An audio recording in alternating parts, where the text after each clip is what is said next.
Hey everybody, welcome back to the Disney Plus Everyday Challenge, and today we have the Holiday Magic Quest, or I got it right. I got it right. Holiday Magic Quest. This is a 45-minute, 45-minute sort of game show competition thing. It's from this year, because you can tell because people are wearing masks and obscuring their faces, and I don't know what these actors look like that are performing in this.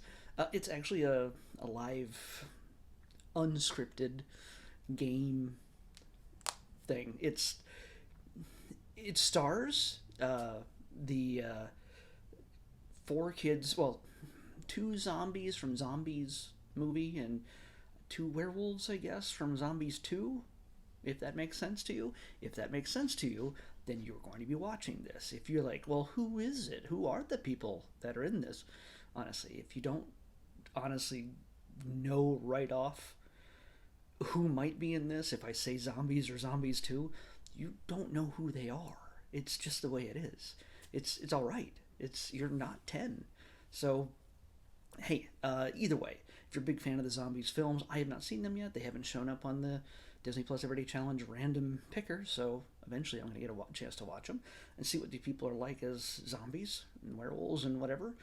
But until then, I've now experienced them running around the Magic Kingdom park in the middle of the night. And again, I'm using air quotes through a lot of this because um, I guess it could be the middle of the night. It could be sunrise when they shoot some of this.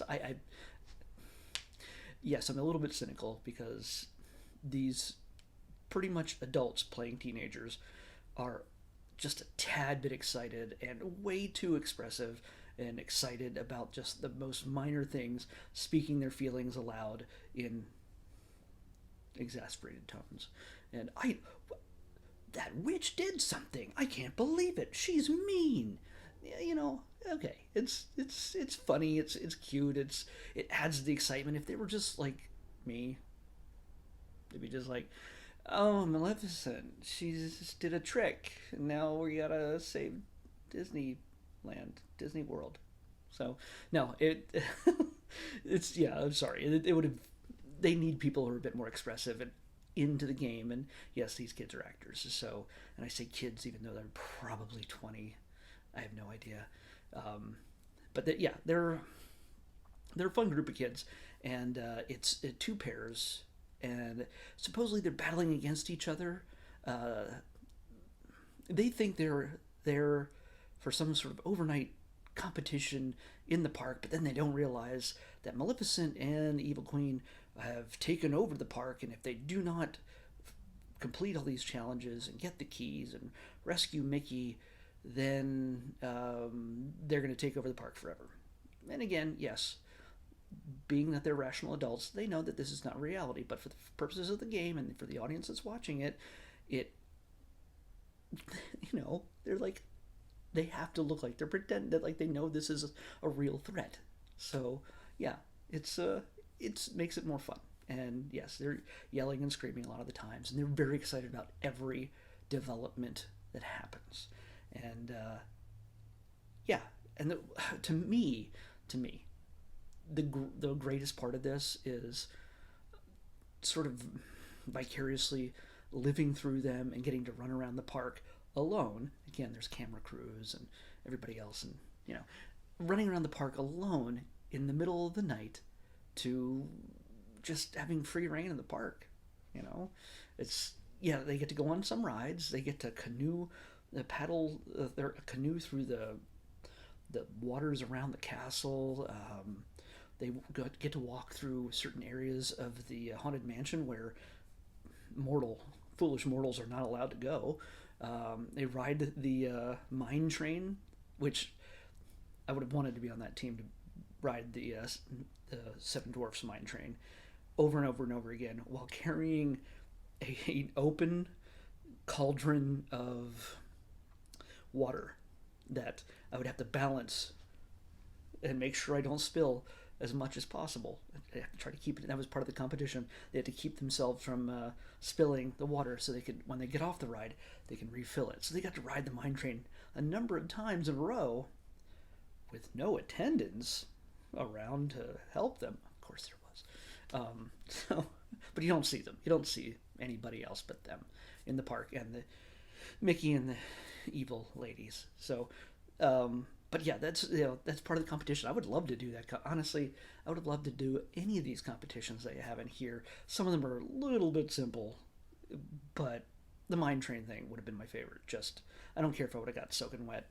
Just riding that thing over and over again while having the challenge of trying not to spill it, so that I can then fill a bucket at the end to reach a certain point. That would have been fun. Give me all night in the freaking park, and I'm all in. I'll do whatever you say. I don't care. And this is Magic Kingdom, and I'm used to Disneyland. Disneyland is a much smaller park than Magic Kingdom, and I mean Magic Kingdom proper. We're not counting all the ancillary parks like Epcot and Hollywood Studios and everything else. This is just taking place inside the Magic Kingdom, so you get to see them walking around. Well, like I said, Haunted Mansion, Fantasyland, the Carousel. They don't get into Tomorrowland at all, but maybe next year. They are treating this as if this is the first of many such challenges, holiday challenges that are going to happen for years to come, hopefully, and maybe someday without masks. Santa wasn't wearing a mask, that's the only thing, but I imagine he's immune to most diseases, considering he's lived for thousands of years. So, but yeah, he's seen it all. Spanish flu, COVID, he knows how to live. So, yeah, by the way, it's hosted by Raven-Symone. You recognize her. And the two teams are given magic pads to communicate with her and get special instructions and clues.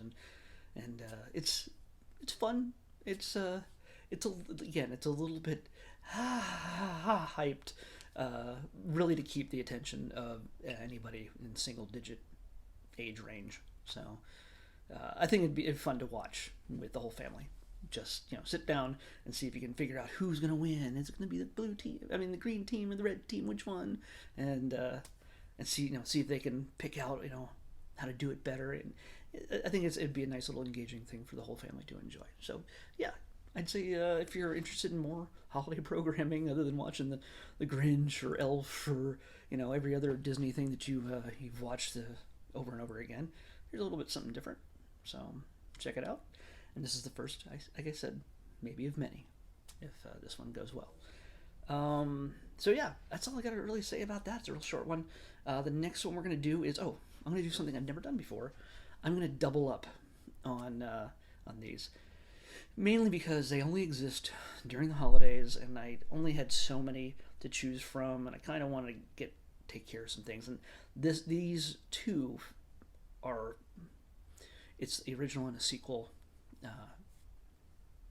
of a series. And they're only 22 minutes long each, but it is Prep and Landing and Prep and Landing Naughty versus Nice. So we're going to watch both of those. They're not on my normal list, so I won't accidentally choose them at other points in the year, and they probably wouldn't turn up anyway after the holidays. So I'm going to make sure I check those off the list. So Prep and Landing Naughty versus Nice is what I'm going to watch tomorrow. So we'll come see you back here tomorrow with that on the Disney Plus Everyday Challenge. See you then.